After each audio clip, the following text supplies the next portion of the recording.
He boarded quietly, like any other passenger. Row 2A, first class. He carried no title, no entourage, no demand for attention. But within 10 minutes, a flight attendant told him to move. And he did not because he had to, but because the sky wasn't ready for what came next. Why would a calm, dignified man accept public humiliation without raising his voice?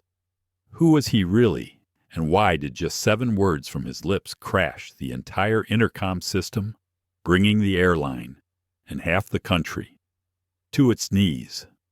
This isn't just a story about a black CEO being denied his seat. It's about the systems that allow silence to speak louder than hate. It's about a man who turned that silence into a revolution without shouting, without threats, just truth. So, what happens when the quietest man in the room holds the most dangerous kind of power? You're about to find out. If you're moved by stories of dignity, justice, and powerful reckonings, don't forget to like, share, and subscribe to our channel. Now let's begin. The terminal buzzed with a quiet murmur, suitcases rolling over tile, low announcements echoing overhead, the occasional barista call of a double espresso. It was early morning in Dallas. Gate 17 looked like every other rows of tired passengers clutching phones, jackets, and paper boarding passes.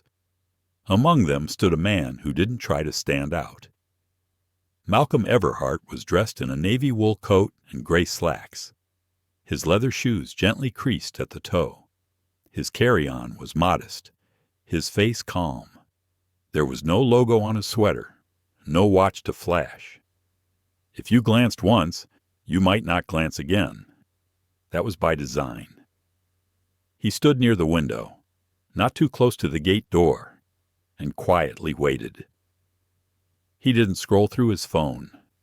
He didn't look anxious. Instead, he looked at people, not out of judgment, out of curiosity. Years ago, his mother told him, if you want to understand the truth, don't just listen to what people say.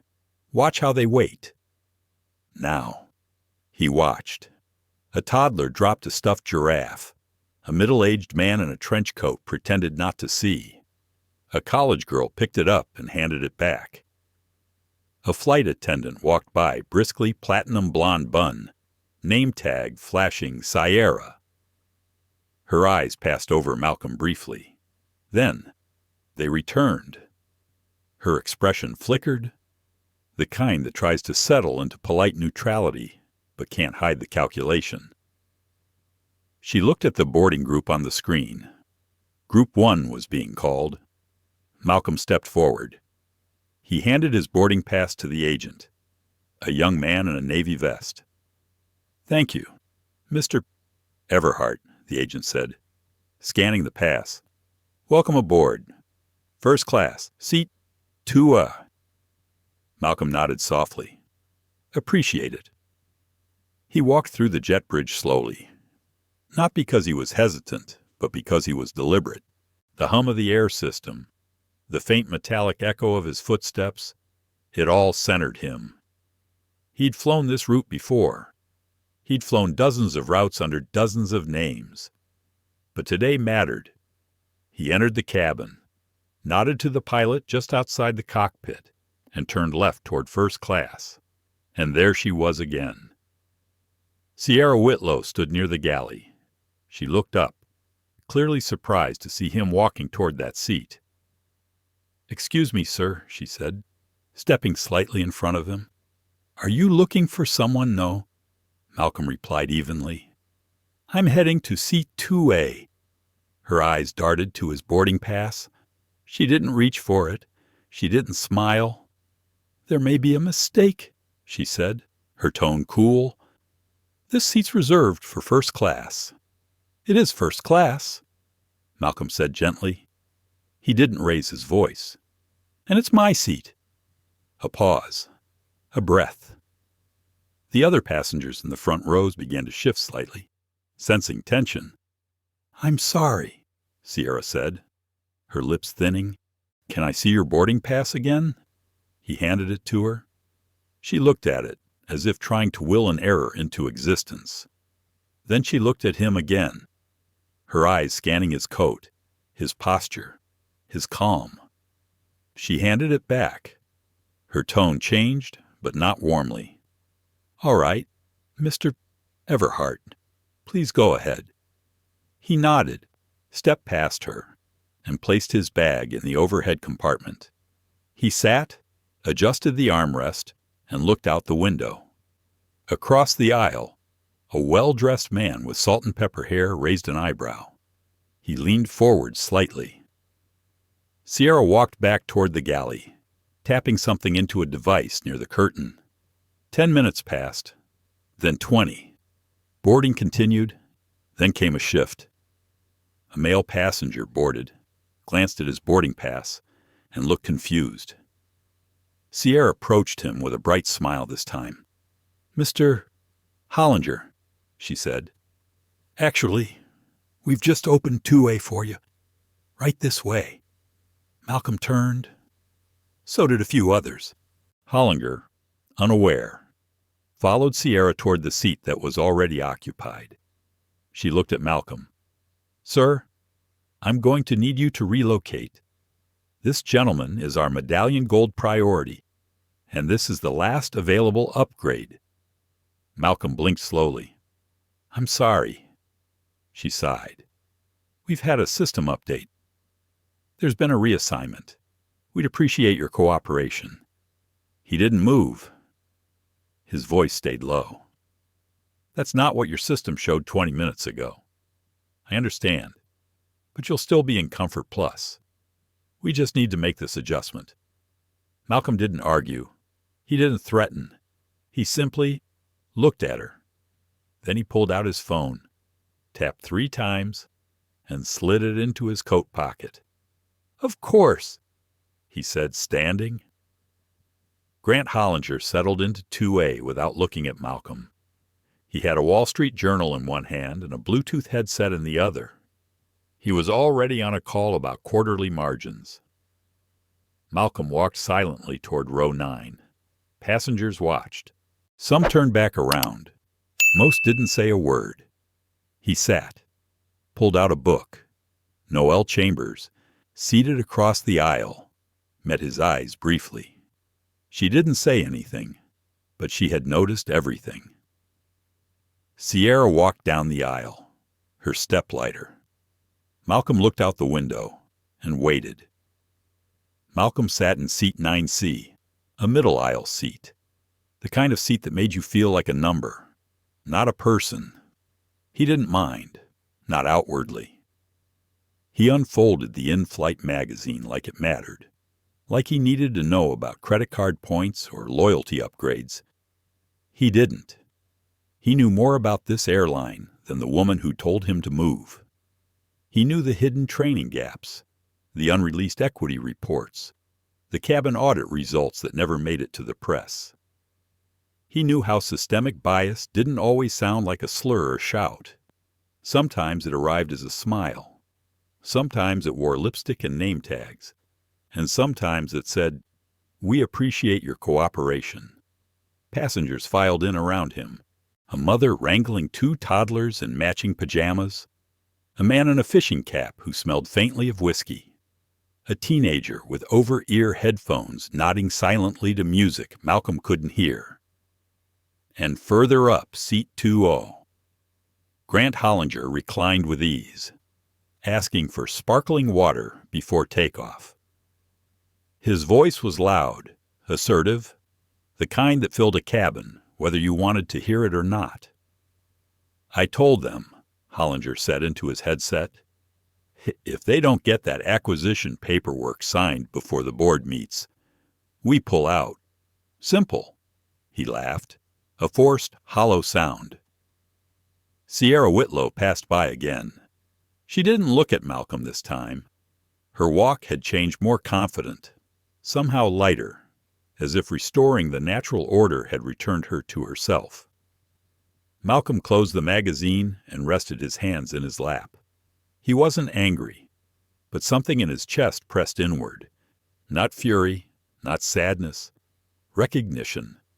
It had happened too many times.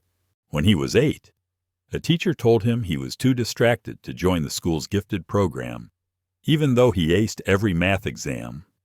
When he was 16, a store clerk asked to check his backpack in a bookstore while his white classmates roamed free. When he was 29 and pitched his software company to investors, one asked if he was the branding guy instead of the founder. Now, at 44, after building 2 companies and helping draft federal aviation equity standards, he was still being asked to move. He'd learned something over the years. Injustice doesn't always shout. Sometimes it smiles and gestures toward the back of the plane. Noel Chambers, seated by the window in his row, leaned over slightly. Her voice was soft, barely audible. "That was wrong," she said. Malcolm turned toward her. "Excuse me, what just happened?" She continued. "Up there, that wasn't a system update." He nodded once. "No, it wasn't." There was a pause. Then she added, "You handled it well. I've had practice." She smiled faintly, and for a moment, they sat in silence again. The engines began to hum. Over the intercom, Captain Reuben Calloway greeted passengers with the usual script. "Welcome aboard. Flight time just under 3 hours. Expect mild turbulence over Oklahoma."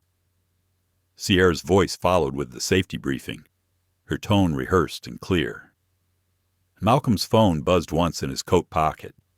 He didn't need to look. The signal had been received. He'd triggered Sentinel protocol, a silent internal flag used by FAA equity inspectors during active audits.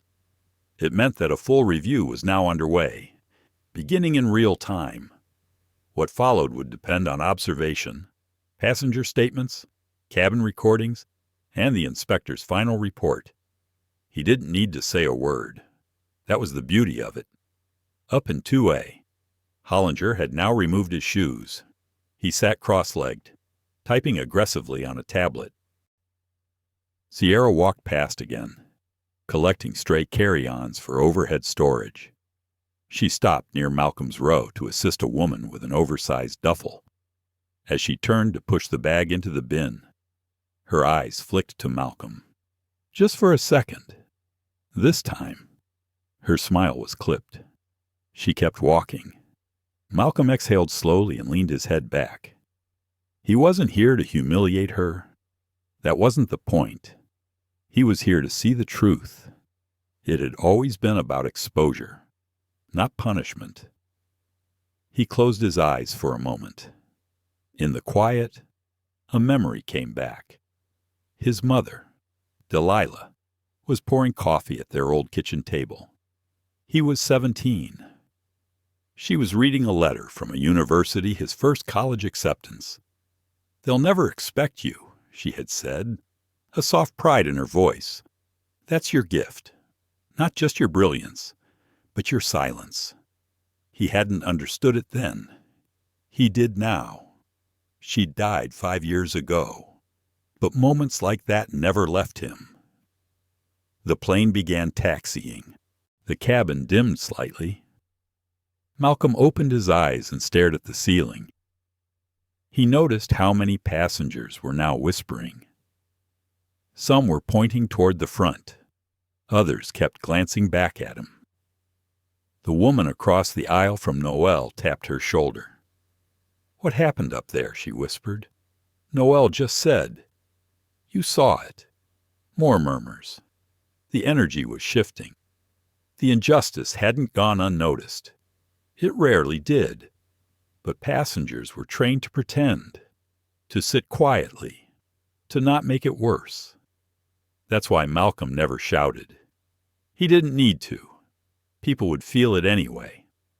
Up near the cockpit, the co-pilot leaned over to Sierra. "Quick question," he said, just above a whisper. "Why was that gentleman moved from 2A?" She stiffened. It was a reassignment. The co-pilot raised an eyebrow. "From whom I made the call. There was an upgrade request. That's unusual." Didn't he have a valid first-class pass? She didn't answer. The co-pilot's eyes narrowed. He made a note on his tablet, quietly, from the cabin's edge. Malcolm watched it unfold. The cracks were forming. He wasn't here to destroy anyone, but sometimes you had to let a system crumble in real time. Let it fall apart. Let the people inside it see what they were really upholding. He looked at Noelle again. She gave him a subtle nod. The audit had begun. The plane had only been in the air for 15 minutes when the whispers turned into something else, an atmosphere. It wasn't noise, not yet. But it was no longer silence either. People weren't just watching Malcolm Everhart anymore. They were recalibrating, recalculating, wondering what, exactly, they had witnessed. One man had quietly been told to move. Another had taken his place, and the man who moved hadn't made a scene, hadn't said a word. But now, the air itself felt unsettled. Sierra Whitlow walked briskly down the aisle, doing another check of seatbelts and trays. She didn't look left or right, just forward, just movement. Keep the pace. Keep control. She reached Malcolm's row again. He hadn't moved since takeoff. He sat with his hands loosely folded, eyes on the back of the seat in front of him. He wasn't sleeping. He wasn't reading. He was just there, present in a way that made people feel exposed. She didn't stop at his row this time. She kept walking. But 5 rows ahead, a woman raised her hand. "Excuse me, ma'am," she called softly. Sierra turned, already smiling. "Yes. How can I help?" The woman was older, maybe 60, neatly dressed in a pale green sweater and khakis. She pointed down the aisle. "That man, the one in the middle seat, he was in first class. Wasn't he?" Sierra's smile faltered. "I'm sorry I saw him board," the woman said. "He had a first-class ticket.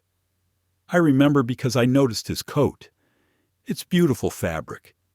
The woman wasn't confrontational, just curious. But curiosity was the worst kind of spark sometimes. Sierra's smile turned tight. "We had a reassignment." The woman nodded slowly, unconvinced.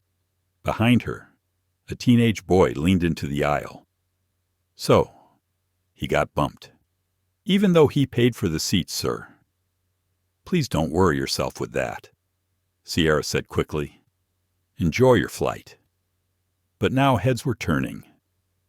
The thing about injustice is it doesn't need to scream. It just needs to be seen. And it had been seen. Up in seat 2A, Grant Hollinger removed his headset and looked around. Mildly annoyed at the shifting energy in the cabin, he pressed the call button. Sierra arrived seconds later. "Everything all right, Mr. Hollinger?" she asked, adjusting her collar. "Yes," he said, loud enough for a few nearby passengers to hear. "I was just wondering why people are staring." Sierra lowered her voice. "There's a little confusion about seat assignments. Nothing to worry about." "Confusion?" Hollinger raised his brows. "You said the seat was open." "It was." She insisted. "There was a last-minute status override." "Status override." She hesitated. "Look," he said, voice still casual. "I don't care where I sit. But if someone paid for this seat and I'm just here because of a mix-up, that's going to look bad. For you." That was when Malcolm stood up. Slowly, calmly. Not to confront, to stretch, but the moment he rose, 5 heads turned toward him. He remained near his seat, hands behind his back, looking toward the front. Then the flight intercom cracked slightly, a sound most passengers ignored. But Noelle Chambers, seated across the aisle, looked up sharply. She recognized the tone. It was a system ping coded, but not standard. It meant that Sentinel protocol had reached Phase 2. The cabin was now under formal observation. Any interactions involving cabin crew and flagged passengers would be monitored and uploaded to the FAA enforcement cloud. Flight data recorders had begun syncing. The audit was no longer hypothetical. It was live. Noelle turned to glance at Malcolm. He hadn't looked at her, but she knew he knew. He had just shifted the entire flight into a new orbit. Back in the cockpit, co-pilot Reuben Calloway checked his console. A red advisory symbol blinked softly. Sentinel-linked passenger. Repositioned without valid cause. He frowned. "Captain," he said carefully, "you might want to take a look at this." Captain Danvers leaned over. His eyes widened. "Is that real?" Reuben nodded. "We just moved a classified Sentinel inspector. You're sure code matches? Protocol triggered? Cabin under audit." Captain Danvers let out a breath. "And who moved him Whitlow?" The captain's jaw set. "Get her in here." Back in the cabin, Sierra approached Malcolm. She tried to keep her posture relaxed, but her voice was clipped. "Sir, I need you to remain seated." "I am," Malcolm said, turning slowly to face her. She lowered her voice. "Passengers are asking questions, and you're drawing attention." Malcolm's voice was steady. "Am I speaking?" She said nothing. "Am I standing in the aisle? No. But am I blocking service? No. Then perhaps the attention is not mine to control." Sierra exhaled sharply through her nose. "We did nothing wrong." Malcolm studied her for a moment. Then, calmly, he asked, "Why did you move me?" She blinked, because there was, oh, her voice faltered. He waited. She looked around, eyes darting to watching passengers, to phones now subtly pointed in their direction. His voice dropped lower. "I'll ask again. Miss Whitlow, why did you move me?" She tried to summon authority, but it came out as defense. "I was following what I thought was a system update. We get notifications, status requests. I thought maybe there was an elite-level priority upgrade." Malcolm's eyes didn't leave hers. "Did you verify it?" She said nothing. "Did you ask the gate agent?" Still nothing. He tilted his head, just slightly. "No. You made a choice, based on how I look, based on what you expected, and now you're realizing you've been seen." Sierra's throat bobbed as she swallowed. Her face was flushed. Malcolm didn't raise his voice. He didn't accuse. He simply told the truth, and truth didn't need volume. Suddenly, a chime came over the intercom. Captain Danvers' voice followed. "Miss Whitlow, please report to the cockpit." The silence was deafening. Sierra stepped back, her shoes slightly unsteady beneath her. As she turned and walked up the aisle, whispers followed her like a shadow. Noelle turned toward Malcolm and spoke gently. "You okay?" He didn't answer immediately. Then, finally, he said, "It's never about the seat." She nodded. "I know." He sat back down, but his presence still filled the space. Not loud, not aggressive, but undeniable. Across the plane, people were whispering, recording, texting. Some passengers simply watched, wide-eyed. A child pointed at Malcolm and whispered to her mother, "Why did they move that man?" The mother didn't answer, but she pulled her daughter close and kissed the top of her head. In the cockpit, Sierra stood before Captain Danvers. "She's not denying it," Reuben said quietly. "But the system didn't authorize any upgrade."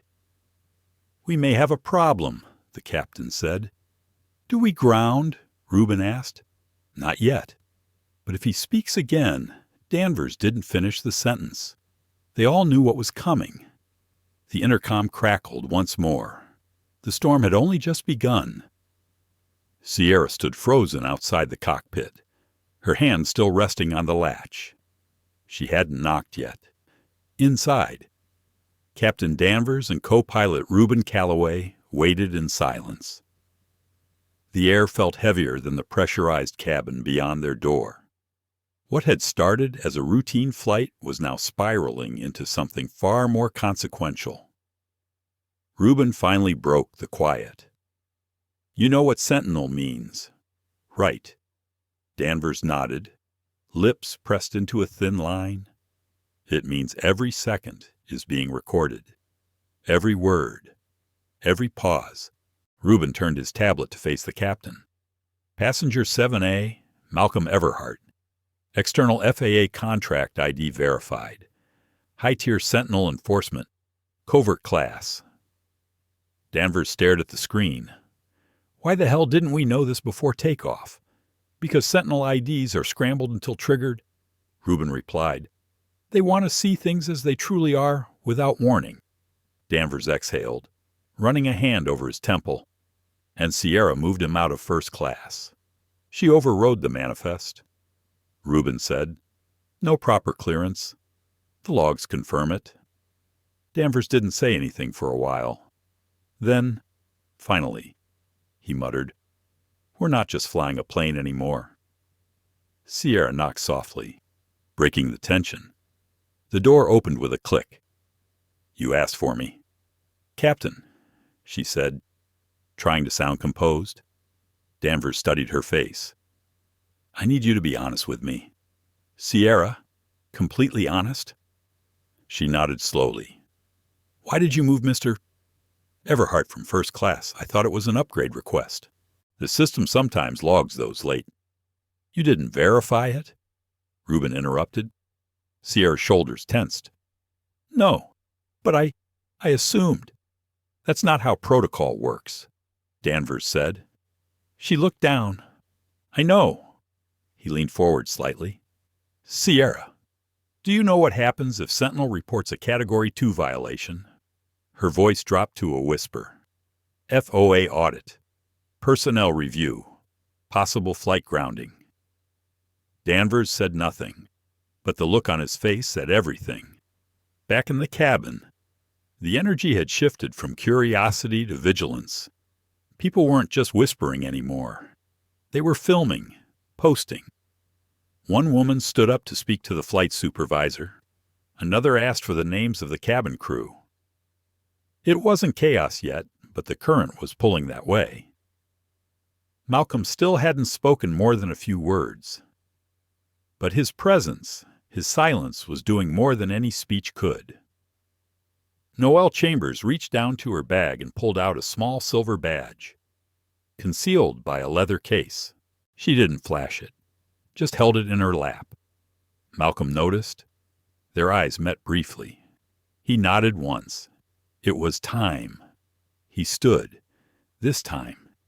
The energy rippled down the cabin like a wave. Several passengers sat up straighter. Phones rose discreetly. Some weren't even discreet anymore. He stepped into the aisle, not aggressive, not loud, just present.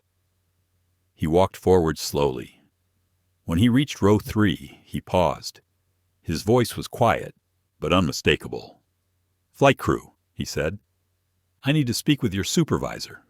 "Sierra." "Just exiting the cockpit." Froze. A hush fell over the plane. The lead flight attendant, a tall man named Harris, stepped forward. "Yep, sir. I'm the supervisor." Malcolm turned slightly to face the cabin, allowing every passenger to hear. "Is there a quiet space we can speak?" "Of course," Harris said. "Right this way." They stepped into the small galley between first class and the cockpit. Sierra remained frozen near the curtain, watching, listening. Inside the galley, Malcolm spoke first. "I'm issuing a formal FAA Sentinel statement. This aircraft is under audit. Beginning timestamp, seat reassignment 0834 PST. Harris blinked. "You're Sentinel." Malcolm showed no badge. He didn't need to. His presence, his language, everything about him radiated authority. "Yes." He replied, "Level 4." Harris swallowed hard. "Understood." Malcolm leaned in slightly. "I want to make something clear. I'm not here to ruin anyone's career, but I am here to tell the truth.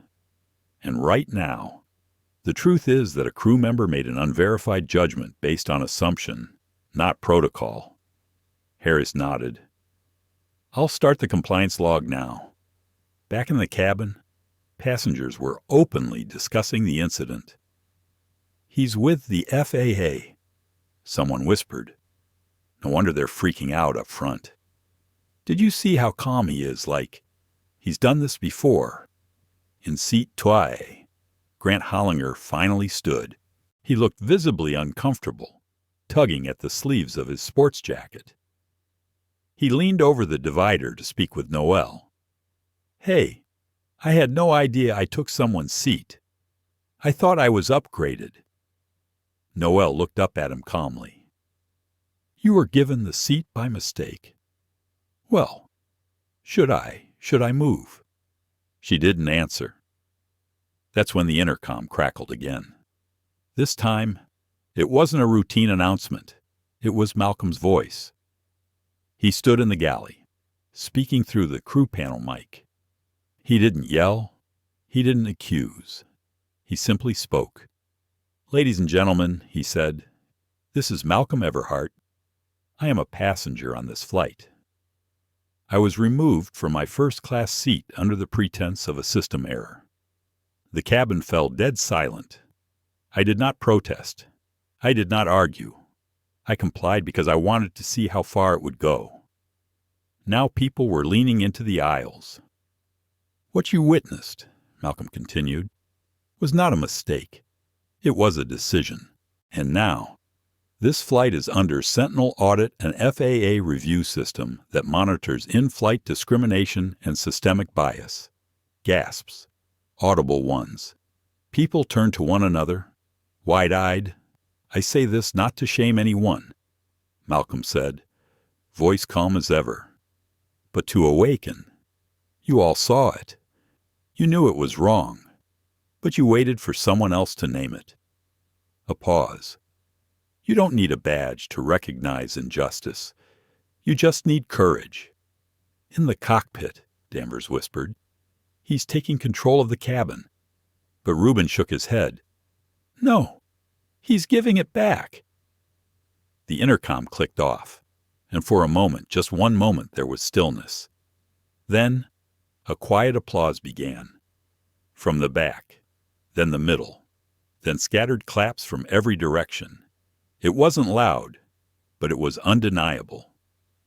Sierra stood in the aisle, pale, hands trembling, and for the first time, she truly looked at Malcolm, not as a passenger, not as a disruption, but as a mirror of everything she had ignored, everything she had chosen not to see, and it shattered something in her.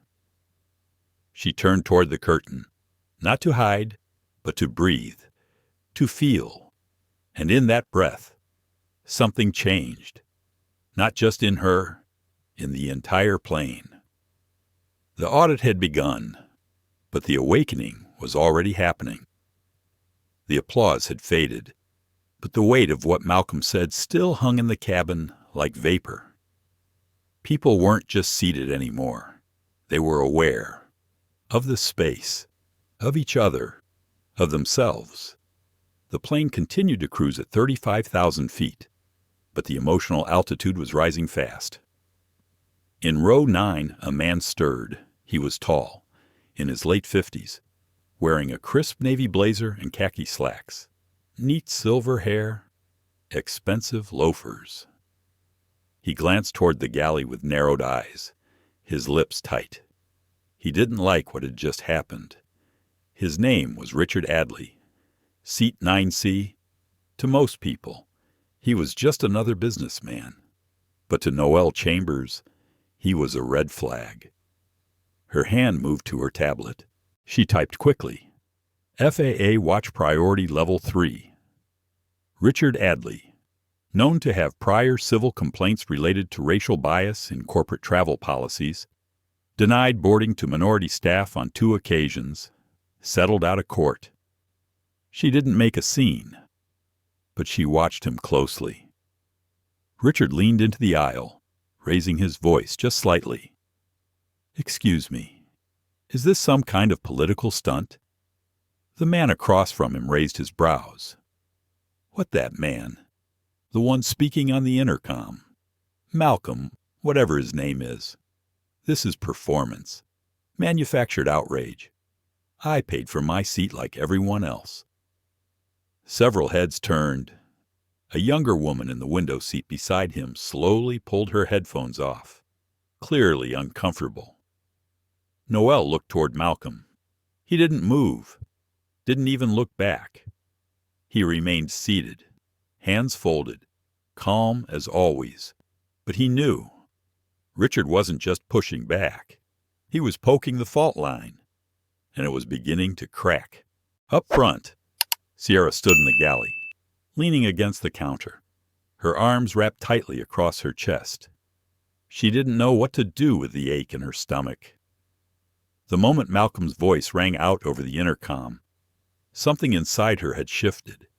She had felt it physically, like her spine remembered something her mind had worked hard to forget. Her father's voice, her grandmother's warnings. All the time she'd watched unfairness and said nothing. All the time she had told herself it wasn't her problem. And now here it was, in the pressurized capsule of Flight 327 confronting her with full force. Was it that obvious? She whispered to herself. The question haunted her. Back in the cabin, Richard raised his voice again. If this is about race, I'd like to remind everyone we're all paying customers here.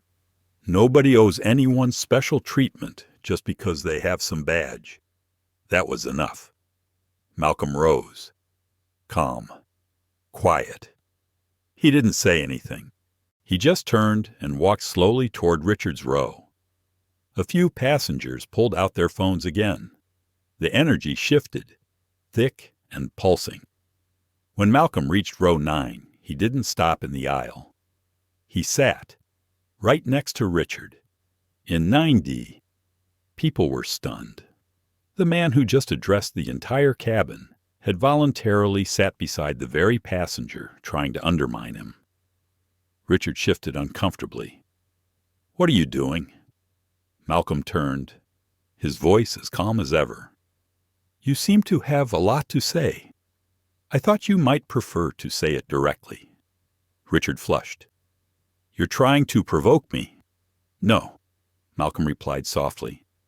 "I'm trying to understand." Richard let out a low laugh. "Understand what?" "That everything now has to be filtered through identity politics. That people like you think you can hijack a flight because your feelings got hurt." Malcolm didn't flinch. "I think," he said quietly, "you've been waiting a long time to say those things, and I think no one ever made you question them before." Richard scoffed, crossing his arms. "Don't play martyr. I'm not." "Then what are you?" Malcolm paused, then said something that struck deeper than anyone expected. "I'm the mirror you've spent your life avoiding." The cabin froze. The sentence didn't ring out loudly, but it landed like thunder. Noel's eyes didn't leave the scene. Passengers watched in stunned silence. Richard leaned forward, his voice lower now, but sharper. "You're not special. You're not a hero. I don't need to be," Malcolm replied. "I just need to be human. And that seems to be the part you're struggling with." Just then, a small notification chimed on Noel's tablet. Sentinel Phase 4. Triggered Passenger 9C escalating verbal provocation. Noel stood. She stepped into the aisle and walked calmly toward row 9. When she arrived, she flashed her FAA badge openly. For the first time, "Mr. Adley," she said. "I'm Agent Noel Chambers. I need to speak with you privately." Richard blinked. "You're with FAA Sentinel Division, she replied. I've been observing this flight as part of an ongoing audit. What is this? A trap, Richard spat. No, she said simply. It's accountability. He huffed, standing abruptly. Fine. As they moved toward the galley, passengers whispered again, some quietly clapping, some just watching with unreadable eyes. Malcolm remained seated, not victorious, not smug, just still. He exhaled slowly, eyes closed for a moment. Back in the cockpit, Danvers received the updated audit feed. Passenger 9C has been flagged, Rubin said quietly. Escalation was logged. Agent Chambers removed him for questioning. Danvers ran a hand over his face. This is turning into a tribunal at 35,000 feet. Rubin didn't disagree, but maybe it's the kind we've needed for a long time. In the galley, Richard stood with his arms crossed, defensive and red-faced. Noelle remained calm. This is your second strike with FAA monitoring, she said. The last involved crew manipulation on a chartered flight. You claimed the staff made you feel unsafe because they were not, your words, culturally aligned. Richard didn't respond. We're not here to punish you, she continued. We're here to correct the pattern, and right now, your pattern is showing. Back in row 9, the woman who had been seated beside Richard leaned over toward Malcolm. I'm sorry, she whispered. For the way he spoke? Malcolm smiled gently. You don't owe me anything, but thank you. She hesitated. Can I ask something? Of course. Why didn't you just raise your voice? Why not shout like most people would? Malcolm's eyes softened. Because shouting may command attention. But silence, when rooted in truth, commands reflection. She didn't say anything else. She just nodded. And somewhere in that small gesture, something shifted again. The storm wasn't over. But the eye had formed, and in the quiet center of it all sat a man who never needed volume to be heard. The seat had been empty for 22 minutes. First class. 2-0, the one Malcolm was meant to occupy. It sat untouched now, tray folded, blanket still in plastic. The leather shimmered faintly in the cabin light, clean and cold, like nothing had ever happened there. Like no weight had been unjustly removed, like no dignity had been displaced. But everyone knew. The seat had become more than a seat. It was a question, a wound, a mirror. Sierra stood just beyond the curtain separating first from main cabin, hands still trembling. She had been listening to everything, to Malcolm's voice, to the silence that followed, to the awkward apologies from passengers who once avoided eye contact, and to her own thoughts, louder than all of it. She couldn't shake the memory, not just of what she'd done, but of how casually she'd done it. There was no malice. That's what she told herself, but it didn't matter, because what hurt most wasn't that she had made a mistake. It was how easily she made it. It was the part of her that had looked at a calm, well-dressed black man in 2A and assumed he didn't belong. How many times had she done that without realizing? How many times had she smiled while doing it? She exhaled slowly, wiping her palms against her skirt. She wanted to speak to him, to say something. But what? No apology felt honest enough. Not yet. In the cabin, Malcolm returned to his original seat in row 7. He placed his hands gently on his lap, gazing out the window as clouds glided beneath them like soft memory. Noelle Chambers took the empty seat beside him. Phase 5 is beginning, she said quietly. Malcolm didn't move. She continued. Captain Danvers has authorized a formal Sentinel debrief on arrival. You'll be met by FAA and 2 civil rights observers. Media is already tracking this flight. Malcolm nodded, his voice low. It's no longer about what happened on this plane. Noelle turned toward him, curious. Then what is it about Malcolm slowly turned his gaze from the clouds to her eyes? It's about what we're willing to accept when we're 35,000 feet in the air, and what we're willing to ignore when we land. She didn't speak after that, just listened. Across the aisle, a young man raised his hand, tentatively. "Mr. Everhart," he asked gently, "may I ask something?" Malcolm nodded. "I work in tech. I've been on flights like this 100 times. I've seen situations like this, and I never said anything, because I didn't think it was my place. But now—" He looked down, embarrassed. "I don't know how to fix what's broken, but I want to. Where do we even start?" Malcolm didn't answer right away. Instead, he leaned forward and asked a question of his own. "What's your name, Ethan? And the last time you stayed silent? Do you remember the exact moment you chose not to speak?" Ethan hesitated. "Yes." "Then you've already started." Ethan looked confused. Malcolm smiled gently. "You remember. That's the beginning of accountability, not forgetting." Ethan looked like he was about to cry. A woman beside him handed him a tissue. No words exchanged, just quiet solidarity. In the front of the cabin, Grant Hollinger was sitting stiffly, his laptop open but untouched.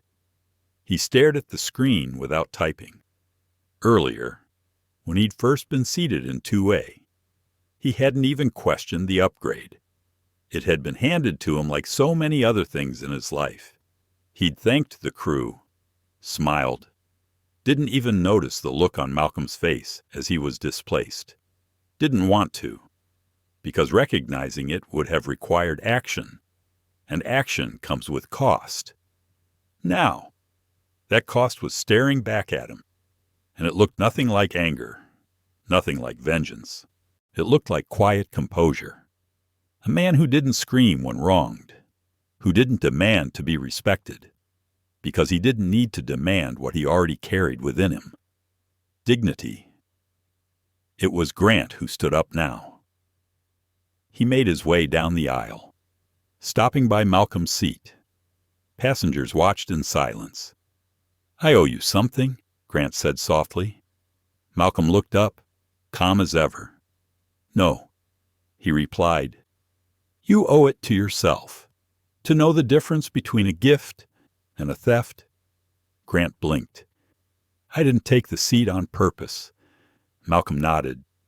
"I know, but I didn't give it back either. I know that too." Grant lowered his gaze. Malcolm touched the armrest between them gently. "Privilege doesn't make you guilty, Mr. Hollinger. Denial does." Grant looked like he might crumble, but he didn't. He only nodded, eyes glassy, and returned to his seat. Behind them, Sierra had quietly stepped forward. She wasn't sure when her legs started moving. She wasn't sure why her throat felt so tight. But she stopped beside Malcolm, barely above a whisper. "May I sit with you?" Malcolm gestured toward the seat beside him. She sat, took a breath, then another, and finally spoke. "I don't know how to undo what I did." "You can't," he said gently, "but you can face it." She turned toward him, eyes brimming.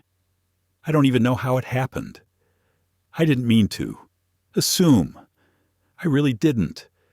I believe you, but you still felt it." He nodded. "I feel it every time." Sierra wiped a tear from her cheek. "I'm so sorry." Malcolm didn't say anything. He just let the silence hold them both. And in that space, something unspoken began to soften. Not erase, not justify, just soften. Sometimes that's where healing begins, in the quiet place after the apology, in the air between two people willing to stay present. As the plane soared on, something had changed. Not in the flight plan, but in the people. The seat in 2A was still empty, but the space it represented had been reclaimed not through force, but through truth. A truth that echoed louder than any turbulence. And it was just the beginning, because the seat had never been the issue.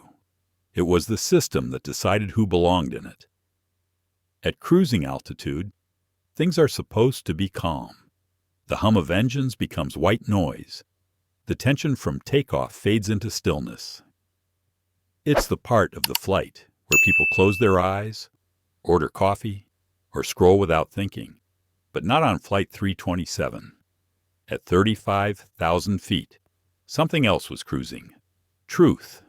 It moved down the aisles, slid between overhead bins, drifted over armrests, not loud, not forceful, but undeniable.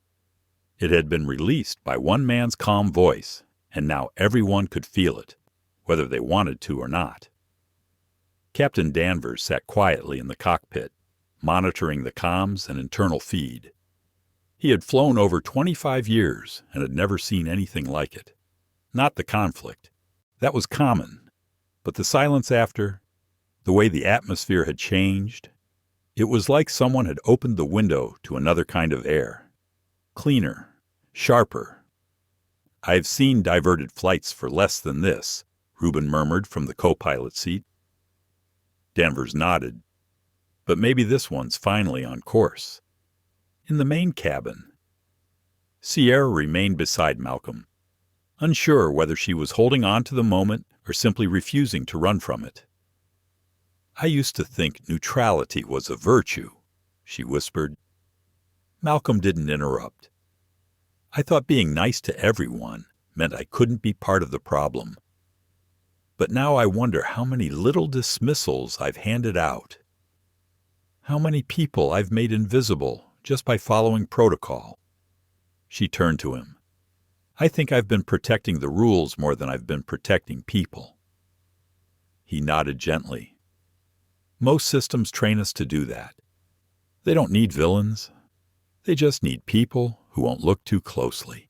Sierra exhaled slowly, staring at her folded hands.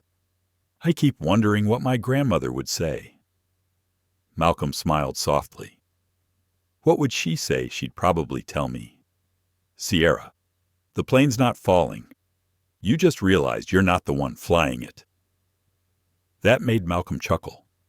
A quiet sound full of warmth and memory. "Smart woman," he said. "She was. And stubborn. She never took her shoes off in anyone else's house. Said it kept her ready to leave if the energy changed." Malcolm's eyes grew thoughtful. "Some people carry their dignity like luggage, always ready to reclaim it if someone tries to take it. That stayed with Sierra." Back in row 11, a father sat with his teenage daughter. She had been silent most of the flight, earbuds in, hood up, but now she was watching Malcolm, watching the way people approached him, not with fear, but reverence. Quiet curiosity. "Dad," she whispered, "why do you think the flight attendant asked him to move in the first place?" Her father hesitated. He looked forward, at Malcolm, at Sierra, at the cabin full of people, eyes open now in a new way, because he didn't match the picture in her head. He said softly. The girl blinked. What picture, he thought for a moment. The one too many of us still carry. About who belongs where. In first class. Grant Hollinger was writing an email on his laptop. It wasn't to his assistant. It wasn't about a deal. It was to his son. A real letter. Not a speech. Not advice. Just the truth. "I saw something today," he wrote, "that I should have seen years ago. Not because it was loud or violent, but because it refused to let me look away. I sat in a seat I didn't earn, while a better man stood without raising his voice. And for the first time in a long while, I asked myself whether I've spent my life admiring power while avoiding principle. I'm sorry if I ever taught you to confuse the two. Back near the galley. Noel Chambers reviewed the final Sentinel logs. All phases had been triggered, every condition met. The emotional audit was complete. But she hesitated before submitting. Because the system wasn't what she was thinking about. She was thinking about Malcolm. He had passed every metric, of course, leadership, grace under pressure, interpersonal de-escalation, bias exposure response. But none of it captured the real story. The real story was how he'd never raised his voice, never demanded anything, and somehow shifted the power dynamic of the entire flight, using nothing but stillness. Noel turned toward him again, watching him from across the cabin. There was something sacred about how he occupied space, not just physically, spiritually. He didn't overpower the environment. He revealed it, and once revealed, it could not be unseen. Captain Danvers clicked on the cabin intercom. "Ladies and gentlemen, this is your captain speaking. We'll begin our descent in approximately 45 minutes. Until then, we'd like to thank you for your cooperation and encourage you to take this time to reflect, not just on where we're going, but who we are when we get there."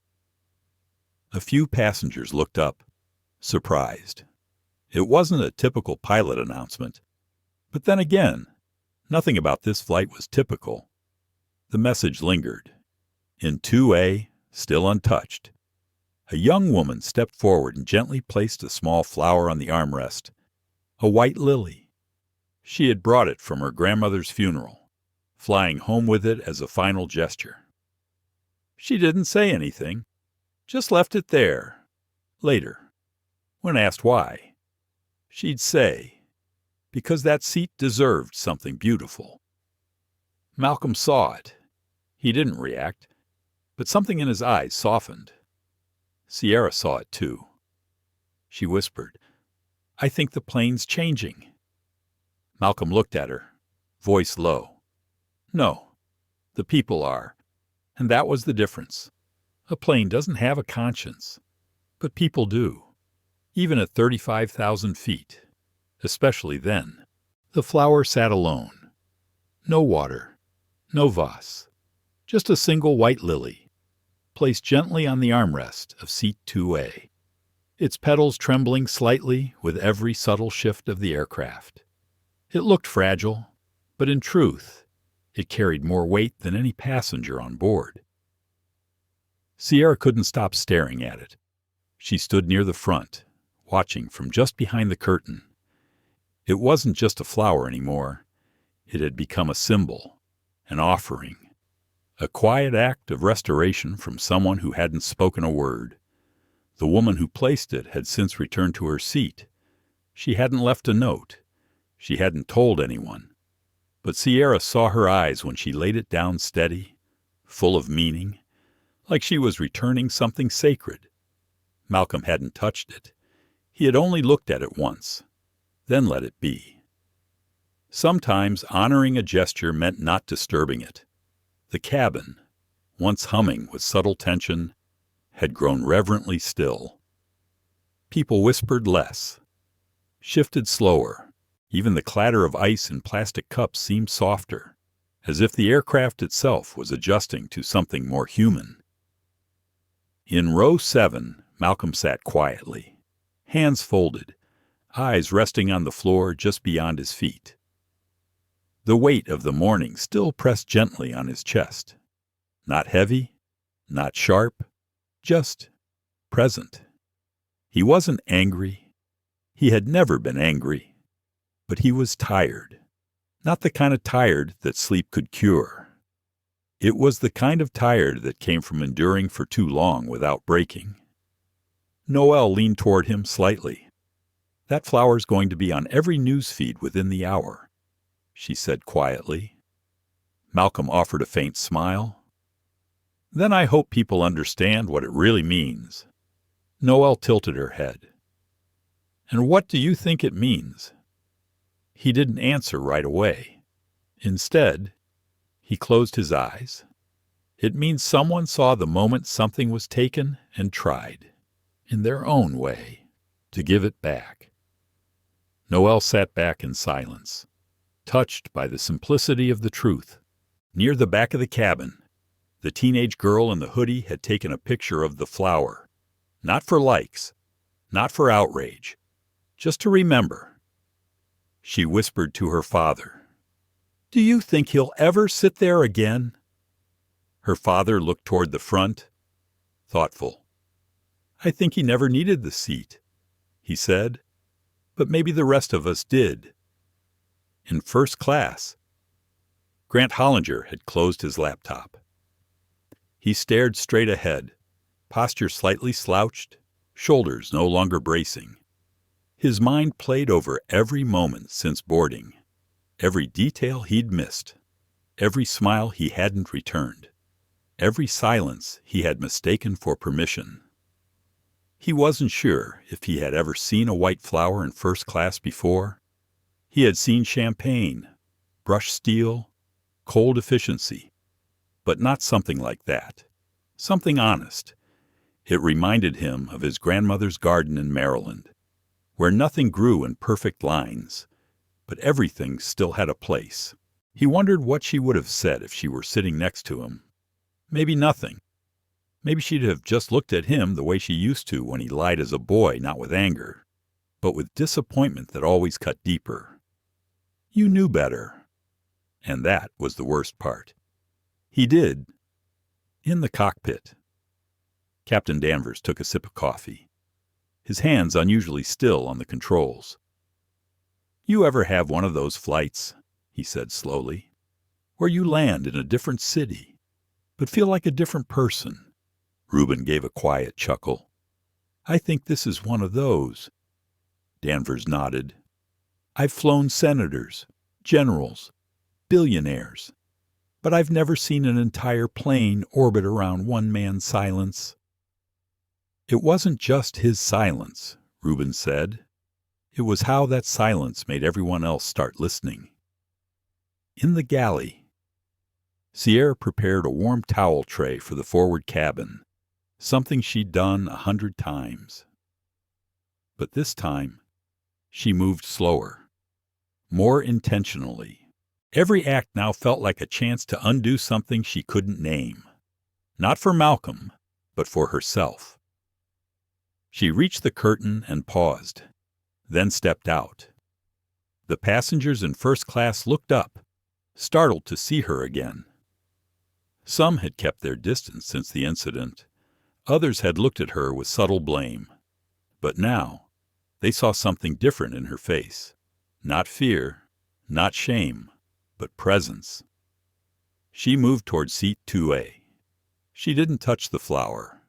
Instead, she knelt down beside it, gently placed a folded towel on the armrest's edge, and whispered softly, not for anyone but herself, "I see you now." When she stood, her eyes met Malcolm's across the aisle.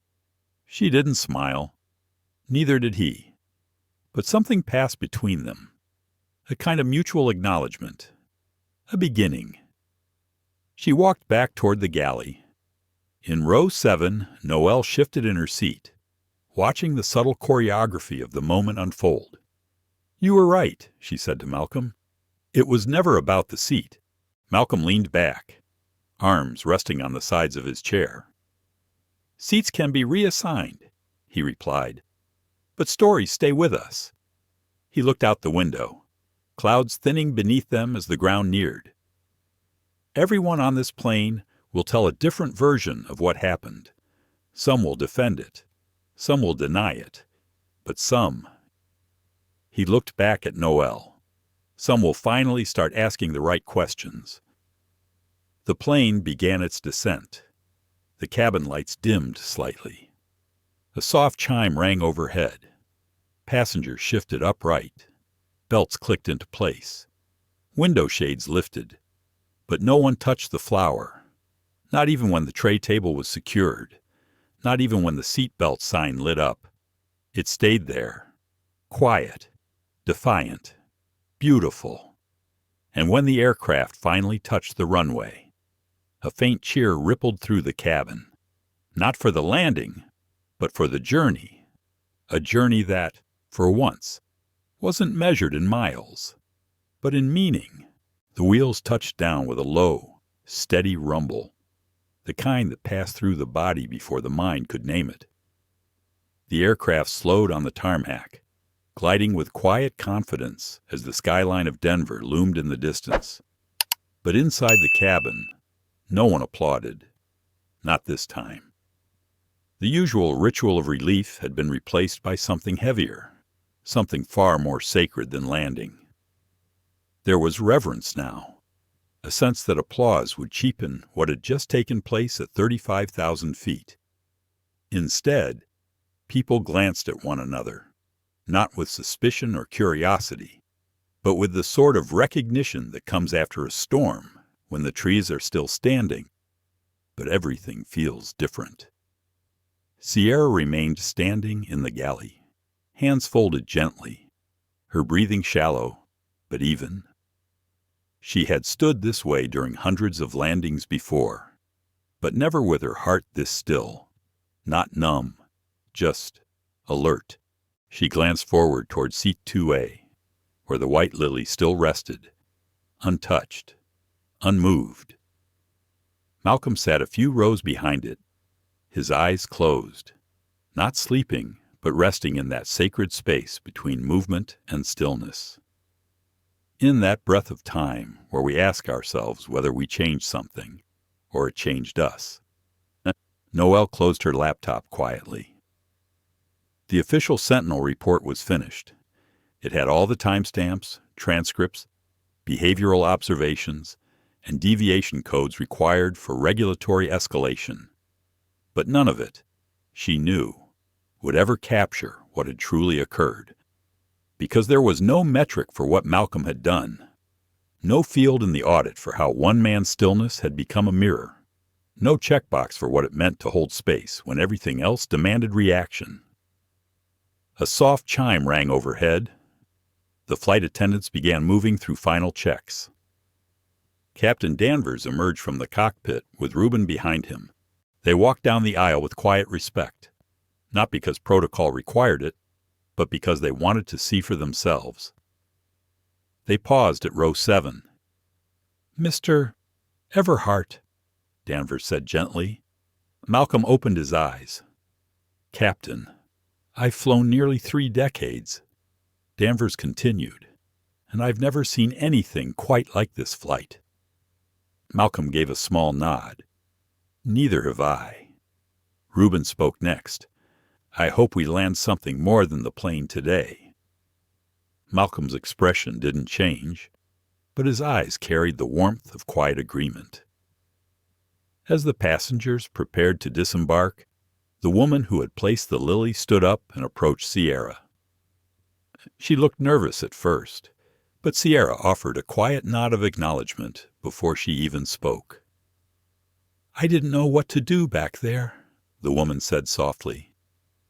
"So I did what my grandmother used to do when something sacred was broken." Sierra's voice caught in her throat. "She'd leave a flower," she whispered. The woman smiled. "No, she'd make space for silence to speak." Their hands touched briefly as Sierra reached out, not to take, but to affirm. A quiet thank you passed between them, without need for language. The doors opened. Cool airport air filtered into the cabin. Passengers gathered their things. Some paused beside seat 2A, not to photograph or gawk, but simply to witness. It had become something more than just a seat now, a kind of altar, a place where the invisible had become seen. Malcolm remained seated. He waited. He had no rush. He never did. When the cabin had mostly cleared, Sierra approached him slowly. She stood beside his row, not as a uniform figure of authority, but as a woman stripped of certainty, holding only what remained of her own humanity. "Thank you," she said quietly. Malcolm looked up. "For what? For not making me the enemy." She replied, He held her gaze, steady and kind. "You were never the enemy," he said. "You were just taught to trust the wrong rules." Sierra exhaled, as if those words had been the permission she needed to breathe fully again. Noel joined them. "Sir," she said softly, "transport is waiting. They'd like to escort you directly to the tarmac suite." Malcolm stood slowly, adjusting his blazer. There was no rush in his movement, just the quiet grace of someone who understood the weight of each step. He walked forward toward the front of the aircraft, then stopped. He turned toward seat 2A. Everyone who remained in the cabin seemed to still at once. Malcolm didn't speak. He simply reached into his coat, pulled out a small silver pin, barely the size of a quarter, and placed it gently beside the flower. It glinted in the light. The Sentinel insignia, the mark of federal authority, the silent badge that had made everything possible. Then he turned, nodded to Sierra, to Noel, and stepped off the aircraft. The effect was instantaneous. It was as if a curtain had been pulled back and a deeper truth exposed. Gas rippled. Whispers erupted. He was with the FAA. He was testing us. Oh my God. Sierra stepped forward, facing the remaining crew and a few lingering passengers. "No," she said, her voice calm but firm. "He wasn't testing us." Everyone turned toward her. He was giving us a chance to see who we are when no one's watching. And with that, she closed the overhead bin gently and exited the aircraft. Outside on the tarmac, Malcolm walked slowly under the morning sun. He wasn't flanked by agents. He wasn't surrounded by press. Just him and the wind. Noel caught up beside him. "You didn't have to leave the pin," she said. "I did," Malcolm replied. "They'll need a symbol. They'll have the report." "No," he said, stopping for a moment to look back at the aircraft. "They'll have the story. And stories, he knew, were harder to bury than regulations." At the terminal, Grant Hollinger stood in front of a large glass window, watching the plane from a distance. He was alone, his phone in his pocket, his briefcase at his feet. For the first time in years, he felt small and oddly grateful for it. His son had texted back, "Proud of you. Dad, let's talk tonight." It was enough. Not redemption, but a beginning. Inside the cabin, seat 2A remained empty, but not silent. The flower stayed. So did the pin. And perhaps, more importantly, so did the change. The terminal was unusually quiet for mid-morning. Travelers bustled by with luggage dragging behind them. Announcements rang overhead, and the scent of burnt espresso from a corner kiosk lingered in the air. But something in Gate 17 felt suspended, as if the ground beneath it hadn't quite caught up with the gravity of what had just happened. Sierra stood near the boarding counter, watching through the glass wall as the cleaning crew stepped onto the plane. She didn't know why she was still here. She wasn't on the next shift. She wasn't even required to stay. But part of her needed to see the plane one last time before it became just another flight number in the system. Seat 2A. The white lily was still there. So was the silver pin. The janitor, a man in his 60s with a limp and a kind smile, noticed the flower as he approached with his gloves on. He paused, looked around, then lowered himself slowly, not to pick it up, but to sit across from it. For a full minute, he didn't move, just sat quietly and breathed, as if honoring something far older than this aircraft. Back in the terminal, Malcolm walked slowly with Noel by his side, their shoes tapping gently against the tiled floor. The Sentinel pin had been left behind, but the man who wore it was still very much present. People were beginning to recognize him now. Not in the way celebrities are recognized, but in that quiet, shoulder-glancing sort of way, reserved for people whose stories travel faster than their names. A teenage boy nudged his mother near the coffee shop. "That's him." "Right. The guy from the plane." She glanced up, took in the blazer, the presence, the stillness. She nodded slowly. "That's him." The security team assigned to escort Malcolm had arrived at the terminal checkpoint, offering to fast-track him through the VIP lane. But he declined. He preferred to walk. "I need to feel the ground," he said simply. "It's easy to lose it at altitude." Noelle didn't argue. She understood. In truth, she felt it too. The need to reorient, to move not with authority, but with humanity. The weight of silence had shifted her. As they walked past the waiting area for Flight 301, a man in uniform stood up from a bench and approached them with purpose. His badge read, "Langston, TSA Supervisor." He was mid-40s, clean-cut, black, with a calm energy that mirrored Malcolm's own. "Mr. Everhart," he said. Malcolm stopped, offering a firm but gentle nod. Langston's voice was low. "I don't mean to interrupt. I watched it all. I was at the security station. We saw the footage in real time." Noelle's posture shifted slightly, protective, but Malcolm remained still. "I want you to know," Langston continued, "that wasn't just a flight. That was a reckoning." Malcolm studied him for a long moment. "And what will you do with what you saw?" Langston didn't blink. "I've already done it. 4 officers under me will begin debias training by next month. I've submitted a proposal to reevaluate our priority screening protocols, and—" He hesitated, then offered a faint smile. "I called my son, told him I was proud of him for being more patient than I ever was." Malcolm placed a hand gently on his shoulder. "That might be the most important one." They parted with a quiet nod. A few paces later, a woman in airport maintenance uniform stood from a corner bench and handed Malcolm a folded piece of paper. She didn't say a word, just placed it in his hand and returned to mopping the floor. Inside, written in careful handwriting, were the words I saw what they did. "You didn't have to say anything for the rest of us to feel seen. Thank you." Malcolm read it twice, folded it neatly, and tucked it into his breast pocket. Behind them, Sierra emerged from the jet bridge into the terminal. Her steps were slower now, less mechanical.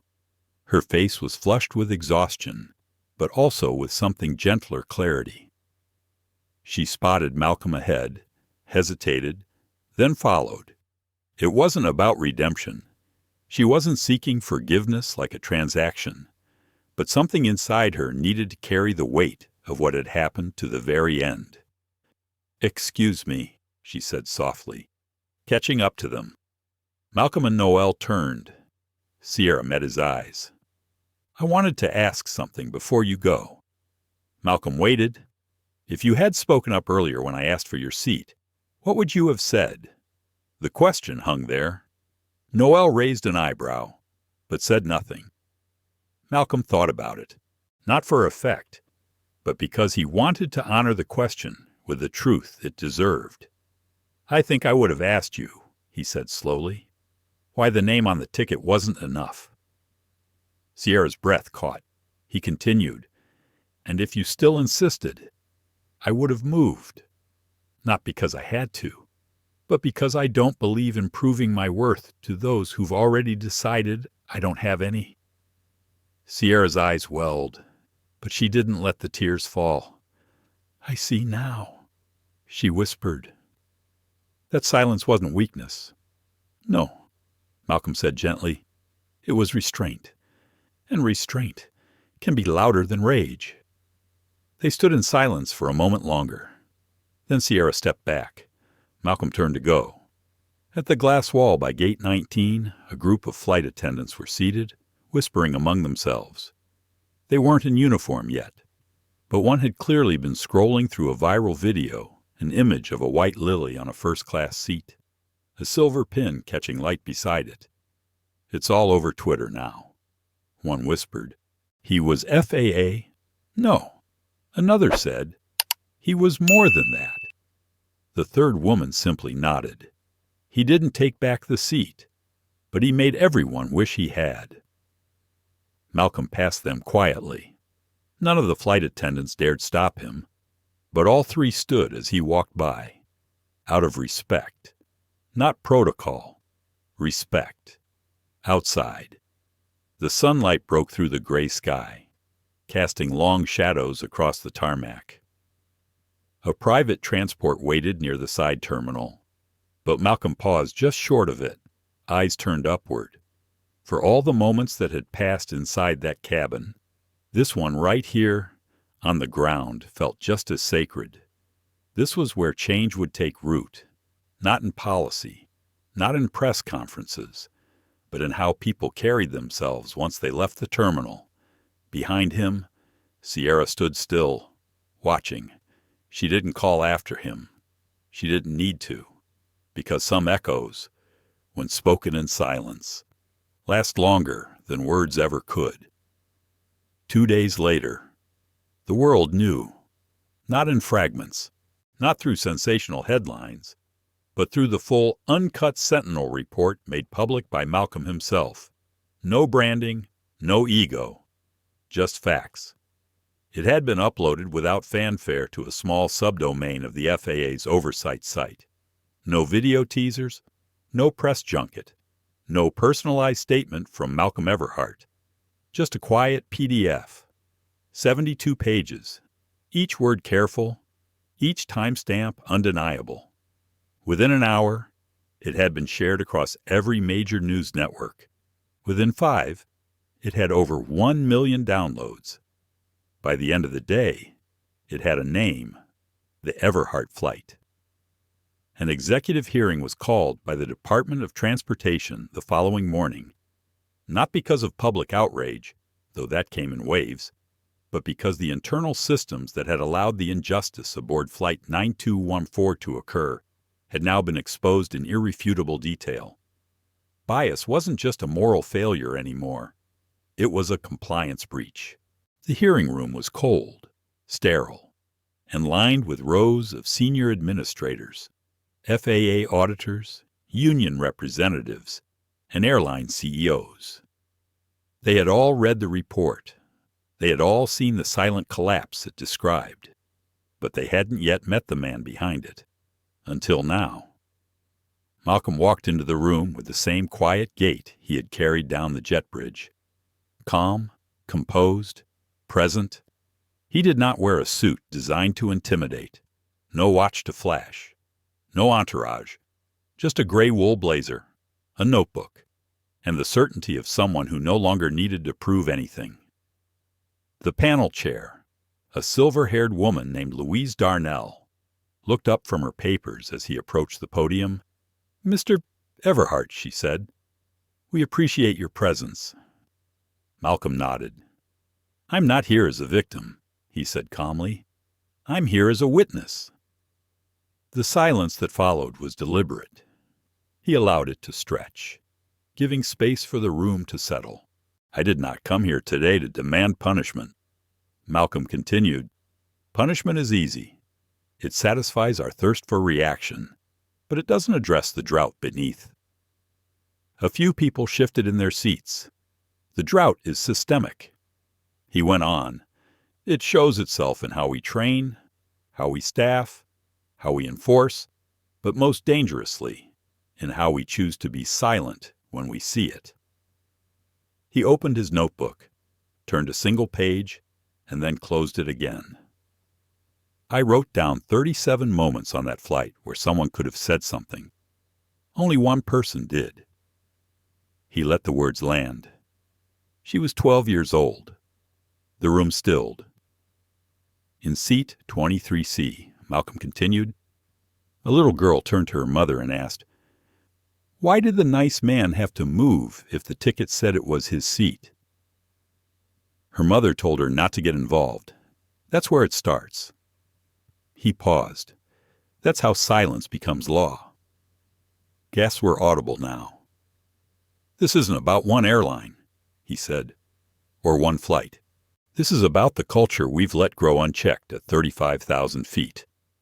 Darnell cleared her throat. And what would you propose, Mr. Everhart? Malcolm lifted his eyes. A shift in language, he said, from compliance to conscience. He handed a slim folder to the courier, who passed it up to the board. Inside was a proposal, modest in volume but profound in scope. The first recommendation, real-time bias response systems aboard all commercial aircraft. The second, anonymous reporting protocols accessible to both crew and passengers mid-flight. The third, a new mandatory role in every airline. The equity liaison, an independent oversight officer with immediate escalation power. And the fourth required immersive training simulations, not just in racial equity, but in cognitive empathy, updated annually. The room fell silent again as the panel read. These weren't feel-good reforms. They were enforceable, trackable, measurable, and most of all, long overdue. Darnell looked up. You named the proposal the vow of Row 7. Why? Malcolm smiled gently, the first true smile since he entered. Because that's where I sat, and I vowed, as that aircraft descended in silence, that I would not let that seat become just a memory. I would make it a mirror. After the hearing, Malcolm walked alone through the National Mall. The cherry blossoms were late this year. The air smelled of stone and winter. He passed by tourists without recognition, without fanfare, just a man among men. But in the digital world, the fire had already started. Airline CEOs scrambled to respond. Statements were issued, policies revised. The Sentinel site crashed twice due to traffic. Pilots uploaded solidarity videos. Flight attendants began organizing anonymous testimonials. Sierra Whitlow posted a handwritten letter. She did not name Malcolm. She did not excuse herself. She simply wrote, I saw a man be humiliated not by words, but by the silence of the people who should have known better. I was one of them. That will never happen again on any aircraft I serve. Her words spread faster than any press release. In a modest house on the south side of Cleveland, a retired flight attendant named Marcia Loring sat reading the report at her kitchen table. She was white, 68, and had flown nearly 30 years. She closed the file slowly, removed her old wings from a dusty jewelry box, and held them in her hand. Then she picked up her phone. She called the training division at her former airline. I want a volunteer, she said. For what, ma'am? To help them unlearn what I was taught to normalize. In Sacramento, a group of high school students began a podcast series titled Row 7 Stories, collecting anonymous submissions from travelers who had witnessed bias but never spoke up. They ended each episode the same way. We vow not to stay quiet. In Atlanta, a corporate airline sponsor canceled a speaking engagement with a polarizing figure known for downplaying systemic bias. In his place, they invited Malcolm Everhart. He declined. I'm not the story. He wrote, I just refused to let the story stay silent. And so it grew. Not through rage, not through hashtags, but through the echo of something deeper than headlines. The law of silence had been broken, and in its place, something louder was born. Conscience. The next time Malcolm boarded a flight, there was no fanfare, no whispers trailing him down the terminal, no passengers turning their heads to catch a glimpse. But something was different. The energy in the air had shifted. He moved with his usual calm, hands in his coat pockets, eyes steady, gait measured.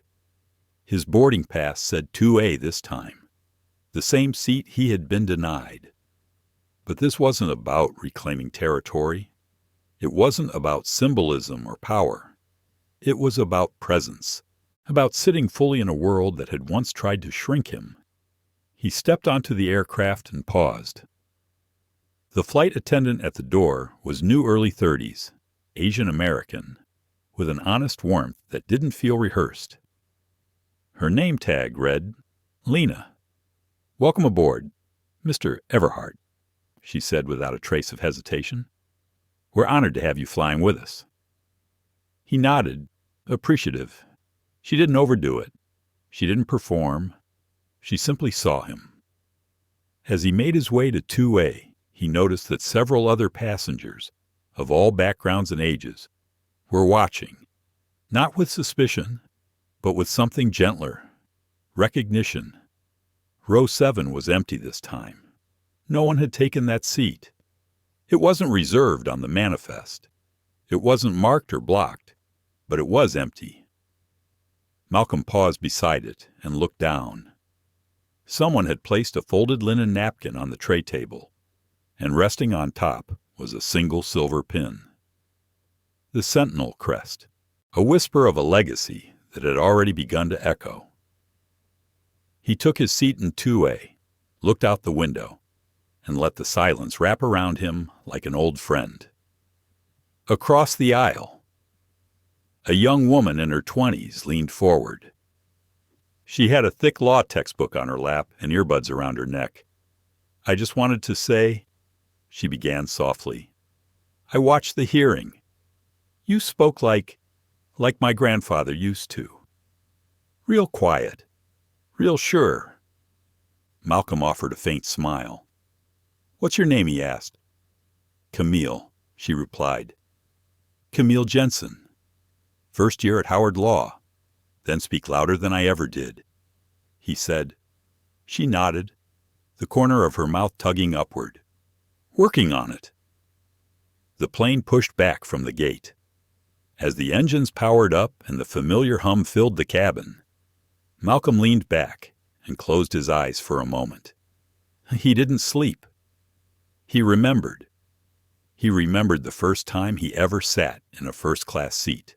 He had been 26, dressed in his only decent suit, a fresh hire for a regulatory board no one outside the building had ever heard of. The flight attendant that day had done a double take. "Are you sure this is your seat?" "Sir," she'd asked. He had smiled then, politely. "Yes." He had said, "It is." That smile had faded over the years, replaced by a quiet reserve, the kind that comes from watching the world expect you to apologize for taking up space. But now, he smiled again. This time not because he had to, but because the seat no longer carried the weight of justification. Now, it carried story. It carried witness. It carried change. Halfway through the flight, Lena returned with tea. "Do you need anything else?" she asked. Malcolm shook his head. "Just the quiet," he said, but as she turned to leave, he stopped her gently. "Was that your doing?" he asked, nodding toward row 7 and the pin. Lena looked back at it, then at him. "No," she said softly. "I think a lot of people have the same idea." He nodded once. "Good." Later, after most passengers had settled into their routines, Lena returned with a folded note. This came through dispatch," she explained. "A message routed to your seat number. They asked it be delivered in flight." Malcolm opened it carefully. Inside, written in slanted penmanship, were the words, "Your silence said what our policies refuse to admit. You didn't just board a plane that day. You boarded history. Thank you. FAA Civil Reform Division." He folded it neatly and tucked it into his pocket alongside the maintenance worker's note from 2 days earlier. Together, they were pieces of something larger. Proof that change didn't arrive in press releases. It arrived in whispers, in gestures, in the hearts of those ready to stop pretending they hadn't seen. As the flight approached descent, the captain made his usual announcements. Nothing dramatic, no veiled references to passengers of honor, just altitude, weather, and arrival time. But before he signed off, the intercom paused for a moment longer than usual. And then came 7 words, soft, firm, measured. We honor the seat that never emptied. The cabin was silent, not a hush of confusion, but the kind of silence that follows a collective understanding. Malcolm looked to his left. Row 7. Still empty, still full. When the plane landed, passengers began collecting their things, some glancing back at row 7 as they walked past. No selfies, no spectacle, just quiet reverence. As Malcolm stepped off the plane, Lena touched his arm gently. "There's something waiting at the terminal," she said. He raised an eyebrow, but followed her into the jet bridge. Waiting at the end were 6 flight attendants, a captain, and 2 ground agents. Each held a small white envelope. Each one bore a name, names from different incidents, different years, different flights. Some names the world had forgotten, but the skies had not. Every one of them had a story like yours, the captain said, but they didn't have a witness. Now they do. Malcolm accepted them silently. This was what it meant to carry memory, not in anger, but in truth. He exited the terminal into the crisp air of morning, the sun low over the tarmac, painting long shadows that stretched across the glass. He didn't need a press crew. He didn't need a headline. The story had already been written. It was written in the seat that stayed empty, in the child who asked why, in the agents who finally said enough, in the woman who apologized not to be forgiven, but to stop forgetting, and in the man who never raised his voice, but made the world hear him anyway. The sky overhead remained vast, imperfect, but changing, one seat at a time. He never raised his voice. He never made a scene. He simply refused to let silence stay comfortable. And because of that, everything changed. The man they pushed out of his seat didn't just reclaim it. He made the world look at it. Row 2A became a symbol. Row 7 became a vow. This was never just about an airline. It was about every moment we let someone disappear without consequence. Every quiet prejudice we excuse as policy. Every time we watch and say nothing. But it's also about hope. Hope that a man like Malcolm Everhart, calm, steady, deeply human, could turn personal pain into public transformation. Hope that the skies can belong to everyone. And a reminder that justice doesn't always come roaring in. Sometimes it boards quietly, takes its seat, and waits for the world to see it clearly. If this story moved you, if it made you think, made you feel, or made you pause, we ask you to do one thing like the video. Share it with someone who needs to hear it. And subscribe to our channel so you never miss the stories that are changing how we see each other. One flight, one voice, one truth at a time. We'll see you in the next one. And remember, some seats may be empty, but they are never silent.